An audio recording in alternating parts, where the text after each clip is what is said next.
और क्या होता है, जैसे ही उनको पीएचडी मिलता है ना, वो लोग जॉब क्विट कर देते हैं। मेन फोकस होता है वो प्लेसमेंट्स पे। मतलब वो जो रिक्रूटर्स हैं, जो कंपनीज है, उनको इनवाइट करते हैं कैंपस में, ठीक है।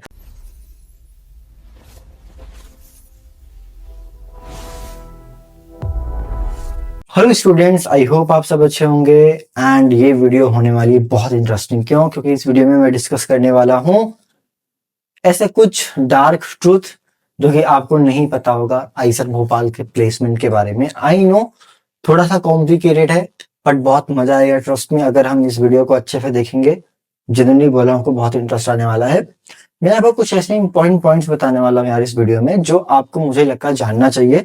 माइट बी पॉसिबल आपने कहीं पे यूट्यूब पे या कहीं पे देखा होगा। बहुत सारी बातें आते रहती है आईसर भोपाल के बीटेक के बारे में, ठीक है। प्लेसमेंट नहीं है, कुछ लोग बोलते हैं जीरो प्लेसमेंट है, कुछ लोग बोलते हैं 20 to 30 LPA। तो सच क्या है, इस वीडियो में डिकोड करने वाले हैं। जिससे अगर आप मान लो प्लानिंग कर भी रहे हो आईसर भोपाल का बीटेक प्रोग्राम ज्वाइन करने के लिए, सो माइट बी पॉसिबल उस टाइम पे आपको इस वीडियो का थोड़ा सा यूज हो सकता है। माइट बी पॉसिबल जो मैं यहाँ पे आपके सामने बहुत सारे डायमेंशंस रखूंगा, अगर आप उन डायमेंशंस को देख के जाते तो मुझे लगता है आपको बाद में रिग्रेट नहीं होगा। ये बात ध्यान रखना। सबसे पहला जो पॉइंट है हम बात करने वाले हैं सबसे पहले पॉइंट पे, जो कि है, आई डोंट नो आप लोगों को पता होगा कि नहीं, बट मैं अब इस वीडियो में बताऊंगा तो ज्यादा मजा आएगा, ठीक है। क्योंकि इससे पहले मुझे पता नहीं आपको आइडिया था कि नहीं इन सब के बारे में। आ जाओ। तो यार यहाँ पे ना इनका एक डेडिकेटेड करियर डेवलपमेंट सेल जिसको सीसीडी बोलते हैं, ठीक है। सो मतलब, और एक चीज ध्यान रखना, मतलब जो है ये, जो अभी जो इनका सीसीडी है ना, बेसिकली वो किन चीजों पे काम करता है मैं आपको वन बाय वन बताता हूँ किन चीजों पे बेसिकली वो काम करता है। बेसिकली उनका जो मेन फोकस होता है वो प्लेसमेंट्स पे। मतलब वो जो रिक्रूटर्स हैं, जो कंपनीज है, उनको इनवाइट करते हैं कैंपस में, ठीक है। फॉर ऑफ कैंप, लाइक अगर आप देखो तो ऑन कैंपस प्लेसमेंट्स के लिए बहुत सारे बच्चे ऑफ कैंपस भी रीच करते हैं, बट उनमें इनका कोई रोल नहीं होता। जो ऑन कैंपस प्लेसमेंट्स होता है, सीसीडी आपको उनमें हेल्प करता है, ठीक है। उसके बाद अच्छी इंटर्नशिप्स के लिए, ठीक है, जो रिक्रूटर होते हैं ऑब्वियसली आउटरीच किया जाता है ताकि वो लोग यहाँ पे आए और आप सबको अपॉर्चुनिटीज मिल सके। वर्कशॉप्स होती है, रेज्यूम बिल्डिंग होती है, एंड इंडस्ट्री इंटरेक्शन प्रोग्राम्स भी कभी कभी रखे जाते हैं, जिससे क्या होगी, जो स्टूडेंट्स हैं वहां के उनको थोड़ा सा एक्सपोजर मिल सके इंडस्ट्री वाले फील्ड्स का भी। तो ये बात ध्यान रखना। अभी हम कुछ बात कर लेते हैं जो कि यहाँ पे एक्टिव प्लेसमेंट एक्सपेंशन।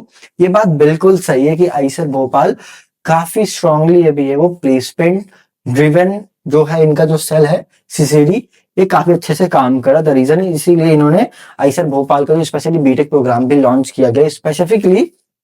उसका मेन रीजन ऑब्वियसली है, देखो, आपका जो आईसर भोपाल का जो बीटेक प्रोग्राम है ना, वो इंजीनियरिंग कम रिसर्च, ये वाला कॉम्बिनेशन बेटर है। बट वो ओनली वो लोग सिर्फ प्लेसमेंट पे फोकस नहीं करते। इंजीनियरिंग के प्रोग्राम में आपको प्लेसमेंट की भी अपॉर्चुनिटीज मिलती है, अलॉन्ग दैट आपको फिर रिसर्च करने का भी ऑप्शन उसमें मिलता है। अगर आप चाहो तो बाद में जाके आप फर्दर स्टडीज भी कर सकते हो, ठीक है। अब्रॉड में जाके क्या, इंडिया में चाहो पीएचडी कर सकते हो, और किसी को अब्रॉड जाना है, डिपेंड करता है आपकी नीड के अकॉर्डिंग, ठीक है। ये बात ध्यान रखना। तो ये बात सही है, यहाँ पे अभी इनका जो सीसीडी है ये काफी एक्टिवली काम कर रहा है। और अभी हम लोग कुछ बात कर लेते हैं जो कि बहुत इंपॉर्टेंट है, जो मैं आपको बोल रहा हूं।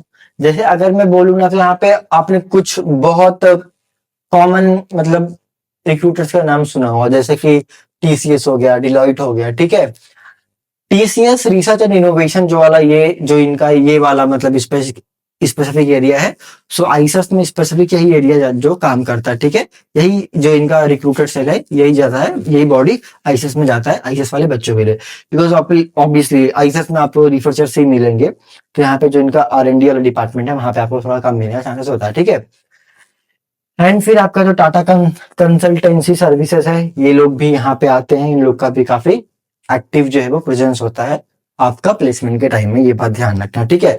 और अभी आप लोग को पता होगा जो बीटेक का ब्रांडिंग है ना, वो क्यों किया गया आपको पता है? वो इसीलिए ताकि ना जो रिक्रूटर्स आ रहे हैं कैंपस में, उनको कोई डाउट ना हो। मेरी बात ध्यान से सुनना, क्योंकि यार पहले क्या होता था मैं बताता हूँ। जैसे ये आईसर टीबीएम और भी आईसर के पास हो चुका है कि पहले अच्छी कंपनीज आती थी बच्चों को प्लेसमेंट देने के लिए। उन्होंने मान लो स्टूडेंट्स को प्लेस कर लिया, प्लेस, ठीक है, पैसे भी दे दिए, अच्छे खासे पैसे दे रहे हैं वो लोग। अब स्टूडेंट्स क्या करते थे, उन्होंने मान लेते हैं 6 महीने 8 महीने जॉब किया, और वो लोग कंटिन्यूअसली साथ में पीएचडी के लिए अप्लाई कर रहे थे फॉरेन में, इंडिया में, जहाँ पे भी उनको करना था। और क्या होता, जैसे ही उनको पीएचडी मिलता है ना, वो लोग जॉब क्विट कर देते हैं। आप सोचोगे भैया ये क्यों? क्योंकि यार आप अगर जेन्युइनली सोचोगे कि अगर आप यहाँ पे डायरेक्टली सिर्फ बीएसएमएस करके अगर यहाँ से जा रहे हो, आप कितना एक्सपेक्ट करते हो कि आपको कितनी सैलरी मिलती होगी? ऑब्वियसली सैलरी थोड़ी सी कम होती है, आपको बहुत अच्छा यहाँ जो है वो पेमेंट स्टार्टिंग से नहीं मिलता है ऑब्वियसली। ठीक है, ऐसा नहीं है 30-40 एलपीए मिलेगा। Like on an average 50, like 12 to 50 to 20, अगर बहुत अच्छा हो 20, लाइक काइंड ऑफ ऐसे। तो जिन बच्चों को बहुत अच्छी पीएचडीज मिल जाती है ना फॉरेन्स में, और एक जरूरी नहीं है, कई बच्चों के पास मल्टीपल पीएचडी ऑप्शंस खुल जाते हैं। इंडिया में उन्होंने इंटरव्यूज दिए हैं, फॉरेन में दिए हैं, मल्टीपल ऑप्शंस होते हैं, उनको सिलेक्ट करना होता है जहां पे उनके लिए बेटर ऑप्शंस हो। ठीक है, ऐसे होता है, तो उनको वहां पे ज्यादा अपॉर्चुनिटीज दिखता है, तो वो लोग जॉब छोड़ के पीएचडी के लिए मूव कर जाते हैं। तो इस केस में बहुत बार होता है कि कंपनीज उन बच्चों को ब्लैकलिस्ट कर देती है और इंस्टीट्यूट को भी ब्लैकलिस्ट कर देती है। ये बात ध्यान रखना, ये बहुत आईएफएस के साथ हो चुका है, इसलिए मैं आपको ये बात बोल रहा हूँ। ठीक है, अभी आगे आगे आते हैं, मैं आपको आगे कुछ और बता देता हूँ जो कि बहुत इंपॉर्टेंट है। ठीक है, ये टू बी ऑनेस्ट ये सबसे इंपॉर्टेंट पॉइंट पे हम आ गए हैं। ठीक है स्टूडेंट, स्पेशली अगर मैं बोलूँ ना, तो अब जो आईसर भोपाल का जो आप बोल सकते हो नेटवर्क है, कनेक्शन है, स्पेशली इंडस्ट्रीज में, वो काफी ग्रो हो रहा है, काफी बढ़ रहा है, लोग एक्टिवली काम भी कर रहे हैं। तो टू बी ऑनेस्ट ये बिल्कुल सही है, इनका ग्रोइंग इंडस्ट्री कोलेबोरेशन से तो बिल्कुल सही है। इसी के वजह से इसका जो आउटकम होगा ना, यही है यार, जो बच्चे फर्स्ट डेडिकेटेड बीटेक वाला एरा है ना जिनका, जो बच्चे लाइक B25 से और जिन्होंने बीटेक ज्वाइन किया है, ये जब तक ग्रेजुएट होंगे ना, इनको बहुत अच्छा खासा प्लेसमेंट मिल सकता है। एक बार ध्यान रखना, मिल सकता है, नहीं मिलेगा ये बहुत श्योर है। ठीक है, क्योंकि अभी प्रॉपर अब ये लोग देखो बीटेक स्टार्ट कर दिया, बीटेक करा, इनका ऑफिशियली स्टार्ट हो चुका है। ये लोग इंडस्ट्री कोलैबोरेशन में भी काम कर रहे हैं, आउटरीच में भी काम कर रहे हैं। तो ऑब्वियसली जो बच्चे B25 वाले हैं, जिन्होंने फर्स्ट बैच है जिनका बीटेक का, ऑब्वियसली उनको फायदा मिलेगा। और अगर आप भी, अगर मान लो आप सोच रहे हो कि भैया मेरे को बीटेक ज्वाइन करना चाहिए कि नहीं, मेरे हिसाब से बिल्कुल कर सकते हो, कोई प्रॉब्लम नहीं है। एक ऑब्वियसली नेशनल इंपॉर्टेंस वाला इंस्टीट्यूट है, तो आपको इतना रिग्रेट तो नहीं होगा मेरे अकॉर्डिंग। और माइट भी पॉसिबल आपका क्वेश्चन होगा भैया कि लेट सपोज अगर मेरे को आईआईटी, टॉप एनआईटी, एंड अगर मुझे फिर Eicher Bhopal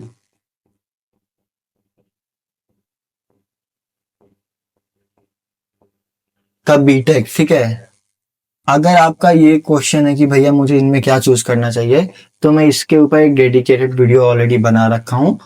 might be possible अपने आपने देख ली होगी, अगर अब तक नहीं देखा है तो प्लीज जाकर चैनल पर चेक कर लेना, बहुत अच्छी वीडियो है। मैंने बहुत डेप्थ में बताया सब कुछ, ब्रेकडाउन किया यार कि किस केस में आपको आईआईटी के साथ जाना चाहिए, किस केस में टॉप एनआईटी, और किस केस में आपको आईसर भोपाल का बीटेक प्रोग्राम चूज करना चाहिए। ठीक है, तो बहुत मजा आएगा, ट्रस्ट मी, मैंने बहुत अच्छे से एक्सप्लेन किया है। सो मेक श्योर करना, जरूर जाके वीडियो देख लेना।